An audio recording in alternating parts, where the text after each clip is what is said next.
This is the K-Sam Sports Network, 101.7 KSAM Huntsville, your hometown radio station. This is the Huntsville Hornets High School Football Countdown to Kickoff, sponsored by Advantage Specialties. Here's Carlos Zimmerman and Brian Adams. And a pleasant good evening, ladies and gentlemen, as we welcome you to Challenger Columbia Stadium in League City, Texas, just to the southeast of downtown Houston, as we welcome you to the Advantage Specialties Countdown to Kickoff for this matchup between the Huntsville Hornets and the Clear Springs Chargers, as we welcome you inside the Copeland Family Dentistry broadcast booth alongside the former Hornet and Bearcat quarterback Brian Adams. I'm Carlos Zimmerman. Thank you for joining us here tonight on the FM airwaves and on our YouTube stream this evening as we continue on here in this Countdown to Kickoff. Brian, welcome to League City. We have had quite a day just to get down here, but I'm glad to be up here with you, my friend. Should be a good one tonight. Oh, I'm excited to be here with you, Carlos. Yeah, man, what a great opportunity for the Hornets tonight. Beautiful night here down in League City. Beautiful stadium. Can't wait for ours to be completed. That's going to be awesome. Yeah, man, what a wonderful night for football. It should be a good contest. Absolutely, should be a good contest. Both of these teams, they enter 1-2 on the season. For the Hornets, dropping the season opener to A&M Consolidated, but then picking up a win over a 6A opponent in the Bryan Vikings at home, and then dropping to Belton last week, 41-28. Similar path for Clear Springs, other than the fact that all they've played is 6A schools, being a 6A program. Lost to the juggernaut Katy, lost to another juggernaut in Shadow Creek, and then came back to beat Klein Forest last week. So both of these teams really on an even playing field. But looking at Huntsville specifically, Brian, last week a tough game against the Belton Tigers. Obviously not the way they wanted to come out. They came out a bit flat and just played from behind the 8-ball. What do you remember from last week, and how can they fix things tonight? Well, I think last week was a big disappointment all the way around for everybody. Rodney Southern, his staff, the community, everybody, the players for that matter, because they played kind of like they did in the very first game against Consolidated. Kind of came out kind of lackluster. They had a penalty go against them, some big plays, kind of set them back. Second week, again, 6A Bryan, they came out playing Huntsville Hornet football, and it was awesome. Then last week, again, against Belton, they kind of drifted back to what they did against Consolidated, and it cost them big. And the Hornets can't afford to get behind like that tonight against this 6A opponent. Yeah, you look at Huntsville from last week, it's going to be a little bit of a different looking offense. We'll get to the starting line, our offense and defense. We'll look to the starting lineups here in just a little bit.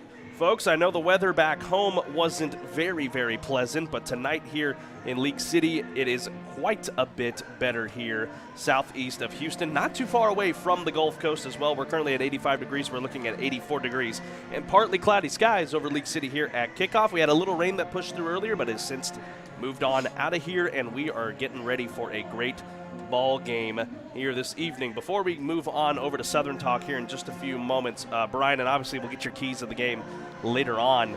I mean, it's like you said, Huntsville just wasn't playing their style of football last week, and then offensively they got behind the 8-ball. And Huntsville never came back from it. So, a couple of things I hope that they'll do is, obviously they had a good week of practice. We talked to Coach Southern at the coaches show Wednesday. It was a really good week of practice. They're going to get some players back that have been injured, JT Kroll being one of them. Looking forward to having him back.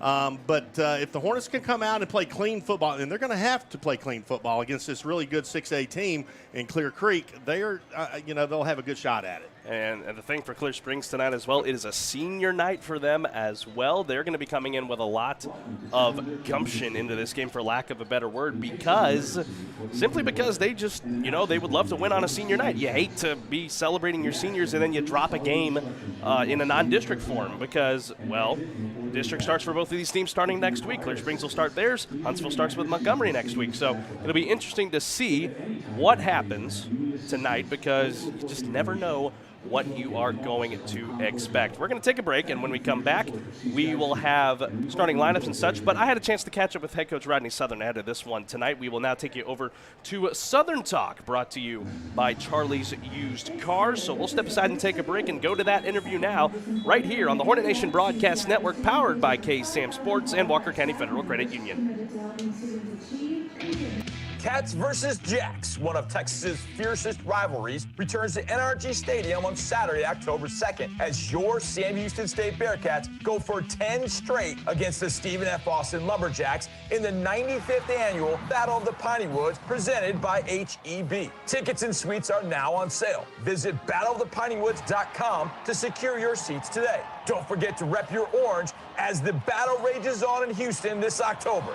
Eat 'em up, Cats. Welcome back to Southern Talk, ladies and gentlemen. Ahead of this one against Clear Springs tonight, alongside of head coach Rodney Southern, I'm Carlos Zimmerman, coach, coming off of a game against Belton, a 41-28 loss. Obviously not the way you guys wanted to come out. A lot like the A&M Consolidated game. Just what happened Friday night? Well, I just thought from top to bottom, all three phases of the game, I don't think we executed at a very high level. I think coaches, kids, me included, would tell you that that's probably the worst game we've played all year.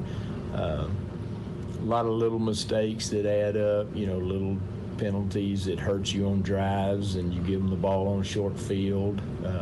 Just a lot of things that, you hope you don't have a game like that, but if there is a positive, number one, our kids never quit.